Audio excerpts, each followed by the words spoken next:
बड़ा स्क्रैची है। एक तरफ आप देखिए फॉर एग्जांपल ऑटोमोबाइल, तो कारों की बिक्री तो बढ़ रही है, छोटी बड़ी हर कार की बिक्री बढ़ रही है, लेकिन टू व्हीलर्स की बिक्री घट गई है। आप मकानों का देखिए, जितने मकान पिछले 2-2.5 साल में बिके हैं वो तो हम इंतजार कर रहे थे पिछले 10-15 साल से, उस तरह की डिमांड थी नहीं। तो डिमांड है भी और डिमांड नहीं भी है। इन्वेस्टमेंट, जैसे अभी तक मेरे ख्याल से सभी वक्ताओं ने यह भी कहा कि अभी इन्वेस्टमेंट ऐसा नहीं है कि नहीं हो रहे हैं, लेकिन आपको शायद थोड़ा इंतजार करना पड़ेगा, एक लैग इफेक्ट है और वो आते हुए दिखेंगे। एग्जाम्पल भी दिया अभी तो शर्मा जी ने कि 90 में भी ऐसा ही हुआ था और फिर हमने देखा कि इंपैक्ट आना शुरू हुआ। आपने भी ये सारे समय और वक्त देखे हैं और काफी कुछ उन पर लिखा पड़ा है। आपका एनालिसिस क्या कहता है? क्या हम बहुत ही ऐसी सिचुएशन में हैं जिसका कोई end of the tunnel light नहीं है, या थोड़ा सा इंतजार, थोड़ा सा सब्र, चाहे सरकार हो चाहे इंडस्ट्री हो, चीजें ठीक हो जाएंगी? विपिन जी, पहले तो आपने बहुत बढ़िया तरीके से पूरा समराइज किया और बाकी जो एक्सपर्ट्स हैं हमारे, उन्होंने भी बड़े बड़े अच्छे रीजंस दिए। लेकिन मैं एक कॉन्टेक्स्ट देना चाहता हूँ। वित्त मंत्री का जो भाषण था, जिससे हमारी पूरी चर्चा जो चल रहा है, अब उन्होंने किस माहौल में किया और किस कॉन्टेक्स्ट में किया, समझना बड़ा इंपॉर्टेंट है। ये एक इंडस्ट्री फोरम था, तो इनकी जो कॉन्वर्सेशन थी इंडस्ट्री के साथ थी। बट अब दुनिया में ऐसे कोई चर्चा जो पब्लिक में होता है वो ऑडियंस, जो टारगेट ऑडियंस है, उनसे ही नहीं होता, सब उसमें शामिल हो जाते हैं। तो पहले जो इंडस्ट्री से वो एक तरीके से कैंडिड, जो मतलब कहते हैं सच बोल रहे थे उनसे, दिल की बात है। एंड बट वो जैसे उनकी उत्तेजना मैं समझ सकता हूँ, क्योंकि उनके हिसाब से, सबके हिसाब से, सब विशेषज्ञों के हिसाब से ये बहुत बढ़िया मौका है हिंदुस्तान को, बड़े सालों बाद मिला है और इसको गंवाना नहीं चाहते। तो इसको मतलब जो अंग्रेजी में कहते हैं ग्रैब द मोमेंट, तो इसीलिए उनकी उत्तेजना इसीलिए है। और दूसरी तरफ अगर आप इंडस्ट्री का साइड देखें तो इंडस्ट्री का पॉइंट ऑफ व्यू सही है। अभी पॉलिसी लेवल पे जो रिफॉर्म्स हुए हैं पिछले 8 साल, या इनफैक्ट मैं तो पीछे भी जाऊंगा, 10-15 साल में जो रिफॉर्म हुए हैं, नॉट जस्ट पॉलिसी लेवल में, डिजिटल इकोनॉमी वगैरह में जो हुआ है, तो उससे जो पूरा एक वो हम कहते हैं प्लम्बिंग, वो इकोनॉमी का प्लम्बिंग बहुत इंप्रूव हो चुका है। लेकिन जब पॉलिसी क्लाइमेट संभल गया है, इकोनॉमिक क्लाइमेट, जो सभी विशेषज्ञों ने समझाया आज आपको, कि पहले कोविड का आपदा आया, फिर उसके बाद यूक्रेन का जंग आया, और जैसे आपने शुरू में कहा, ये चाइना ताइवान का जो टेंशन है हमारे सर पे हमेशा मंडराता रहता है, तो एक अनसर्टेनिटी आ गई।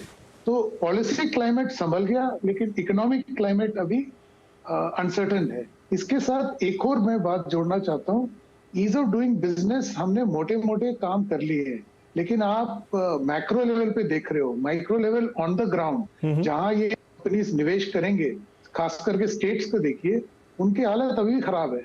और वो जितना ईज ऑफ डूइंग बिजनेस हम पढ़ते हैं उतना नहीं है हकीकत। आप ये इंडस्ट्रियलिस्ट शायद ऑन रिकॉर्ड शो में नहीं बोलेंगे, पर आप इसे प्राइवेटली बात करिए, ये सब के सब यही बताएंगे आपको कि इनको ईज ऑफ डूइंग बिजनेस में प्रॉब्लम है। और आखिरी जो है ना, डिमांड का जो मुद्दा आपने छेड़ा था, बिल्कुल सही है। आप एक एबनॉर्मल सिचुएशन से निकल के आ रहे हो। आज भी इस वक्त सितंबर एंड तक 800 मिलियन पीपल को फ्री में खाना, फूड ग्रेन्स मिल रहा है। तो आप सोचिए, भारत की आबादी 1.3 बिलियन है, उसमें 800 मिलियन लोगों को फ्री में खाना मिल रहा है। तो ये एक गरीब और एक वल्नरेबल तबका है, और ये अभी इस क्राइसिस से निकले नहीं है। तो तभी आपको जो ये डिमांड जो है तभी बढ़ेगा जब ये 800 मिलियन का जो हम फ्री में खाना दे रहे हैं, आप इनके पास अपना खाना खरीदने के बाद खुद पैसा हो, तो तब आपके पास डिमांड आएगा। डिमांड जो होगा ना, मास बेस्ड होगा।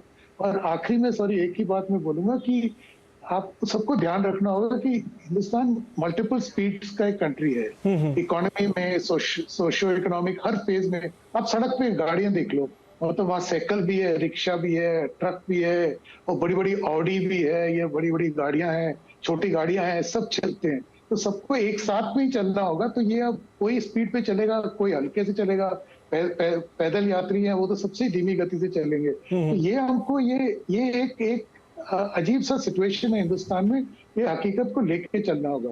तो आखिरी में समराइज करते यही कर रहा हूँ कि विडंबना यही है कि पॉलिसी क्लाइमेट तकरीबन सॉल्व हो रहा है, लेकिन इकोनॉमिक क्लाइमेट में बहुत अनिश्चितता है।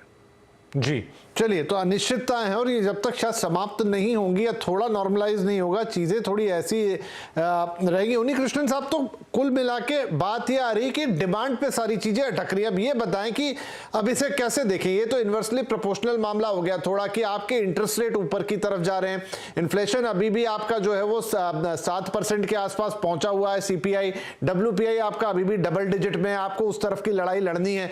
बहुत सारे फैक्टर्स हैं कंट्रोल करने वाले, वो आपके हाथ में ही नहीं है। तो फिर इस सिचुएशन को कैसे चेंज किया जाए? क्या ये जब खुद से चेंज होगी, जब सारी चीजें स्टेबलाइज होगी तभी चेंज होगी, या आपके हाथ में कुछ है थोड़ा बहुत करने के लिए, वो आपने कर लिया, या और कुछ करना पड़ेगा? सॉल्यूशन कब तक और कैसा दिखता है?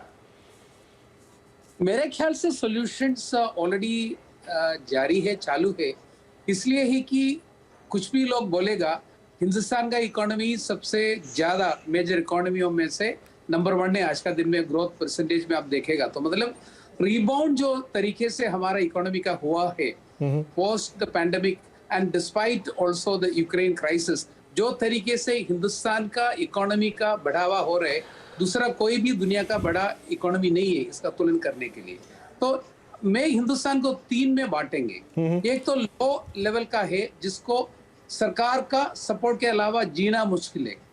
दूसरा है मिडिल क्लास, लोअर और अपर पकड़ के तकरीबन 33 कोटी हिंदुस्तानी है, जो 330 मिलियन, दैट इज 33 करोड़ हिंदुस्तानी जो है बीच का है, और टॉप का लोग है जो 8-10% है, जो कुछ भी कर सकता है। तो जब तक के लिए मिडिल इनकम, तो मिडिल लेवल का जो लोग है जिसका per capita income is ranging between around $5,000 to $10,000, that is real growth oriented market of India.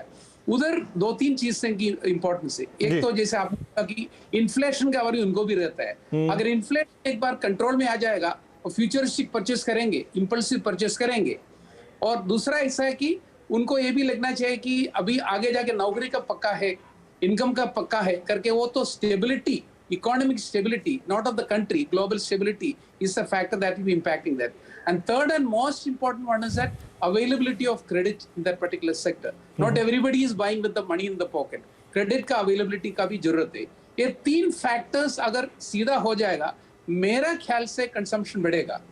और लो लेवल का जो कंजम्पशन है, जो तकरीबन मेरा ख्याल से 880 कोटी तो नहीं है, हिंदुस्तान पोर लेवल पे नहीं है, तकरीबन 30, 40, 50 कोटी, मेरे को भी मालूम नहीं एग्जैक्ट नंबर, क्योंकि वो तो किसी से बात करेगा तो अलग अलग नंबर आपको मिलेगा। उनके लिए सरकार का जो भी फैसिलिटीज यानी तो उनकी जो भी स्कीम्स के मुताबिक ही होगा,